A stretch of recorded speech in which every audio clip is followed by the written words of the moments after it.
warahmatullahi wabarakatuh. Alhamdulillahirrabbilalamin. Wassalatu wassalamu ala ashrafil anbiya'i wal mursalin wa ala alihi wa sahbihi ajma'in. Amma ba'du. Nawaina ta'aluma wa ta'alim wa naf'a wal intifa' wal ifada wal istifada wal dalalata ala al-khairi wa batiwa'a maradatihi wa thawabihi subhanahu wa ta'ala. Rabbi shrah li sadri wa yassir li amri wa hlul 'uqdatam min lisani yafqahu qawli. Allahumma faqihna fid din wa 'allimna ta'wil.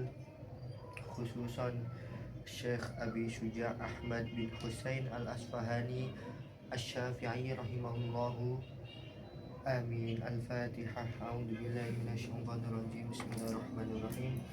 Alhamdulillahirabbil alamin arrahmanir rahim maliki yaumiddin. Iyyaka na'budu wa iyyaka nasta'in. Ihdinas siratal mustaqim. Shiratal ladzina an'amta 'alaihim ghairil maghdubi 'alaihim waladdallin. Amin. Oke, melanjutkan pertemuan yang kedua daripada kitab Mukhtasar Abi Syuja'. Seperti yang kita jelaskan kemarin, sudah menjelaskan babut thaharah, begitu juga babul wudu, faslun fil wudu wasiwak wa juludul maitah. Kemudian melanjutkan yang kemarin, yaitu faslun wala yang kudul wudu'a khamsatu asya'a, yaitu perkara-perkara yang bisa menyebabkan batalnya wudu. Bismillahirrahmanirrahim. Faslun atau bab nawaqidul wudu'i, sesuatu perkara yang membatalkan wudu atau merusak wudu. Walladzi yang kudul wudu'a khamsatu asya'a, yaitu ada 5 perkara yang bisa membatalkan atau bisa merusak wudu. Apa aja itu? Yang pertama yaitu al-awwalu ma kharaja minas sabilaini, yaitu sesuatu yang keluar dari 2 jalan. Apa aja itu? Yaitu baul wal ghaid, kencing maupun berak, itu merusak atau menyebabkan wudhu kita batal. Kemudian yang kedua wanaumu ala ghairi hayatil mutamakini, yaitu tidur tanpa posisi yang mutamakin. Mutamakin itu ketika seseorang, biasanya terjadi di waktu sholat Jumat. Sholat Jumat biasanya orang itu nunggu khutbah itu sampai ketiduran. Itu kalau duduknya itu gimana, pantatnya itu nggak goyang, itu nggak batal. Maksudnya mutamakin itu gitu. Jadi kalau semisal duduk mendengarkan khutbah, kemudian kok tiba-tiba tertidur sampai pantatnya itu ngangkat, lah itu yang membatalkan wudhu. Tapi kalau sampai duduk gak gerak sama sekali, itu gak membatalkan wudhu. Summa asalisu wa zawalul aqli bisukrin au marodin. Yang ketiga yaitu hilangnya akal. Hilangnya akal itu di sini dibagi menjadi 2. Apa aja itu? Bisukrin, dengan gila ataupun gak sadar diri. Jadi kalau ada orang kok awalnya wudhu kemudian bermaksiat, minum khamar ataupun hal lain sebagainya, itu membatalkan wudhu, karena zawalul akli, menghilangkan akal. Menjadi akal itu jadi tidak sadar gitu diri itu. Au maradin, ataupun sakit. Kemudian yang nomor 4 walam surrajuli al mar'ata al ajnabiyata min ghairi hailin, yaitu yang keempat itu bersentuhan antara laki-laki dan perempuan. Al ajnabiyata ini yang asing. Yang asing itu maksudnya bersentuhan bukan yang bukan mahram. Al ajnabiyah, orang asing. Min ghairi hailin, tanpa menggunakan penghalang. Jadi nggak pakai sarung tangan, tiba-tiba bersentuhan dengan laki-laki atau perempuan yang lain, itu maka membatalkan wudhu. Kemudian yang nomor 5 al-khamisu wal masu al-farjil adami bi batnil kafi wa masu halqati dubulihi al jadidi. Yang kelima yaitu menyentuh kemaluan anak Adam atau manusia menggunakan batinil kafi, itu epek-epek sini. Jadi ketika jari kita ditempukkan, ini yang menempel itu namanya epek-epek, kafun, lengan tangan. Jadi kalau lengan tangan ini menyentuh kemaluan laki-laki, menyentuh kemaluannya, jadi itu membatalkan wudhu. Kemudian lengan tangan ini juga kalau menyentuh duburnya itu juga membatalkan. Kemudian lanjut faslun mujibatil husli, sesuatu perkara yang mewajibkan mandi. Waladhi yujibul husla sittatu asya'a, yaitu ada 6 perkara yang bisa mewajibkan seseorang untuk mandi. Yang pertama mayashtariku fihi rijal wan nisa. Yang pertama ini untuk laki-laki dan perempuan, yaitu ada salah satu tashtariku fihi rijalu wan nisa'u wahiyya, yaitu ada 3 yang meliputi laki-laki maupun perempuan. Apa aja itu? Wahiyya al-awwalu iltiqaul khitanaini, yaitu bertemunya 2 kelamin ataupun orang yang bersetubuh, itu mewajibkan seseorang untuk mandi. Yang kedua yaitu wa inzalul maniyi, keluarnya air mani. Jadi ketika mimpi basah itu wajib untuk mandi. Yang nomor 3 wal mautu, yaitu kematian. Jadi orang mati itu wajib dimandikan. Makanya orang mati itu kan bisa wudhu sendiri, makanya diwudhukan orang lain gitu. Andai saja kalau orang yang meninggal itu sudah dikuburkan sebelum dimandikan, itu wajib dimandikan terlebih dahulu. Kemudian yang nomor 2 yaitu matakhtasu bihi almar'atu, ini terkhusus buat perempuan.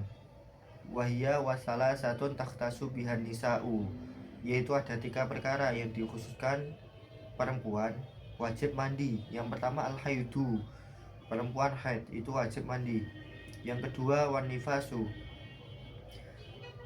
yaitu nifas. Nifas itu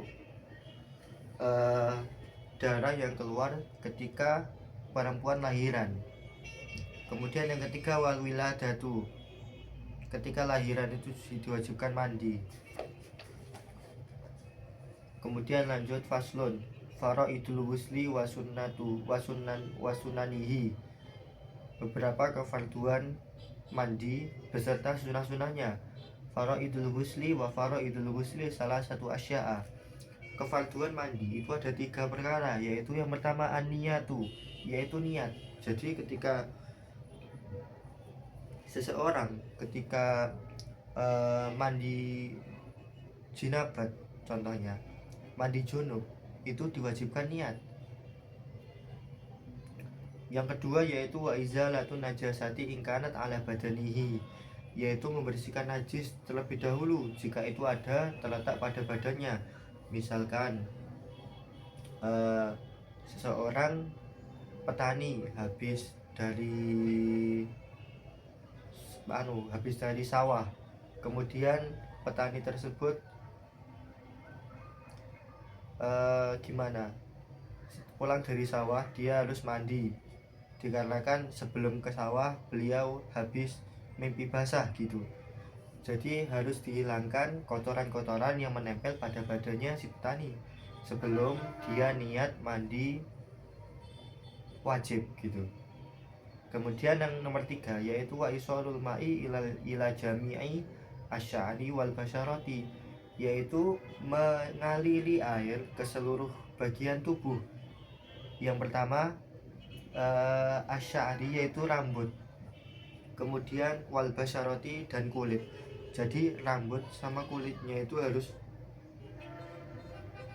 terkena air, mengaliri air, airnya itu sampai pada rambut dan kulit-kulitnya. Kemudian itu kefarduan mandi, yaitu ada 3. Pertama tadi niat, kemudian menghilangkan najis ketika najis tersebut menempel pada si objek. Kemudian nomor 3 itu mengalirkan atau mengaliri air ke seluruh tubuh, yaitu bagian rambut maupun kulit-kulitnya, jadi ke seluruh tubuh gitu. itu kefarduan mandi. Sekarang kesunahan mandi. Wasunanuhu khamsatu asya'a. Adapun kesunahan mandi itu ada 5 perkara. Apa aja itu? Yang pertama at-tasmiyatu, membaca basmalah. Jadi sebelum niat itu membaca basmalah itu sunnah, dapat pahala. Yang nomor 2 wal wudu qablahu. Jadi sebelum mandi besar ataupun mandi wajib itu disunahkan untuk wudhu terlebih dahulu. Kemudian wa imrolul yadi alal jasadi, yaitu menggosok-gosok badan menggunakan tangan. Kemudian wal mualatu di sini nuli-nuli atau bisa diartikan berkelangsungan. Kemudian wa taqdimul yumna alal yusra, yaitu mendahulukan bagian kanan daripada bagian kiri. Contohnya awal mandi itu kepala dulu, kemudian tangan bagian kanan, tangan bagian kiri, kaki bagian kanan, kaki bagian kiri, dan itu seterusnya. Itu kesunahan daripada mandi. Kemudian selanjutnya faslun al-ihsalu al-masnunatu, yaitu bab yang menerangkan mandi yang disunahkan. Wal igtisalatu al-masnunatu sab'ata asyara ghuslan, yaitu beberapa mandi yang disunahkan itu ada 17. Apa aja itu?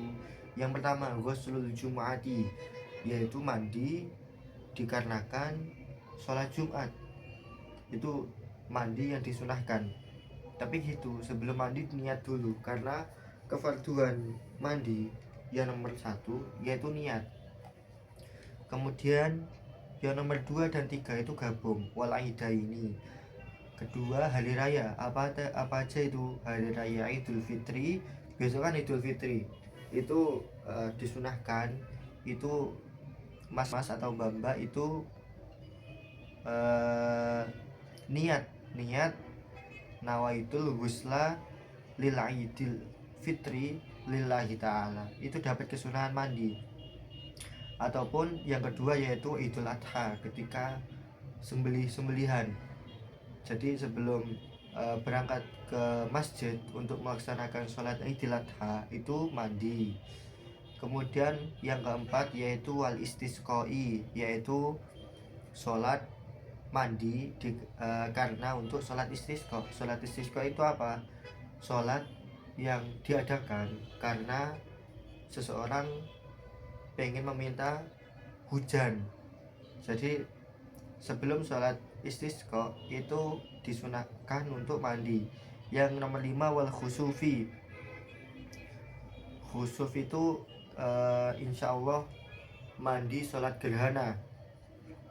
Wal kusufi, khusuf dan kusuf itu sholat gerhana, maupun gerhana matahari dan gerhana bulan. Yang nomor 7 yaitu wal ghuslu min man ghasalal mayyit. Ya, jadi kan si mayit tadi wajib mandi. Lah yang memandikan mayit itu disunahkan untuk mandi setelah seseorang tersebut memandikan si mayit. Lanjut. Yang nomor 8 yaitu wal kafiru idza aslama. Seseorang yang non Islam ketika mualaf itu disunahkan untuk mandi. Yang nomor 9 dan 10 itu gabung, wal majnunu wal mughla alaihi idza afaqa. Yang nomor 9 yaitu orang yang gila ataupun orang yang pingsan. Setelah dia bangun itu disunahkan untuk mandi. Yang nomor 11 yaitu wal ghuslu indal ihrami, yaitu mandi ketika mau ihram. Ketika mas-mas atau mbak-mbak pergi ke Makkah sebelum ihram itu disunahkan untuk mandi. Kemudian yang nomor 12 walidukhuli Makkah. Jadi sebelum berangkat ke Mekah itu disunahkan untuk mandi. Kemarin kan ada orang Banyuwangi itu yang viral, Banyuwangi goto Mekah. Jadi kalau orang itu memang benar-benar berangkat ke Mekah, dia disunahkan mandi terlebih dahulu gitu. Kami nggak tahu itu nyampe apa enggak. Yang nomor 13 yaitu walil wukufi bi Arafah. Yaitu yang nomor 13 yaitu wukuf di tanah Arafah. Itu disunahkan untuk mandi. Walil mayyitati walil mabiti li Muzdalifah, yaitu mabit di Muzdalifah, di tanah Muzdalifah di Mekah sana.